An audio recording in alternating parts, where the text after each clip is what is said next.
পবিত্র ঈদ উল আজহা উপলক্ষে বাংলাদেশ টেলিভিশনের 4 দিনব্যাপী বিশেষ আয়োজন। ঈদের এই আনন্দকে আরো বেশি আনন্দময় করে তুলতে আমরা এসেছি আপনাদের জন্য ঈদের বিশেষ নৃত্যানুষ্ঠান আনন্দ বাগিচা নিয়ে।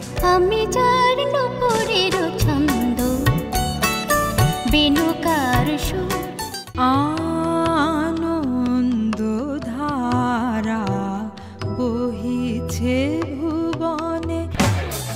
আলগা করো গো খোপার বাঁধন, মম চিত্তে নীতি নৃত্যে কে যে নাচে, তাতা থই থই তাতা থই থই তাতা থই। বাগিচায় বুলবুলি তুই ফুল শাখা। পবিত্র ঈদ উল আজহা উপলক্ষে বিশেষ নৃত্যানুষ্ঠান আনন্দ বাগিচা। উপস্থাপনা মৃত্তিকা রহমান সূচনা। প্রযোজনা সৈয়দা ফারহানা হাসান। দেখবেন ঈদের দ্বিতীয় দিন বিকেল 3:45 ঈদের এই বর্ণিল আয়োজনে বাংলাদেশ টেলিভিশনের সঙ্গেই থাকুন।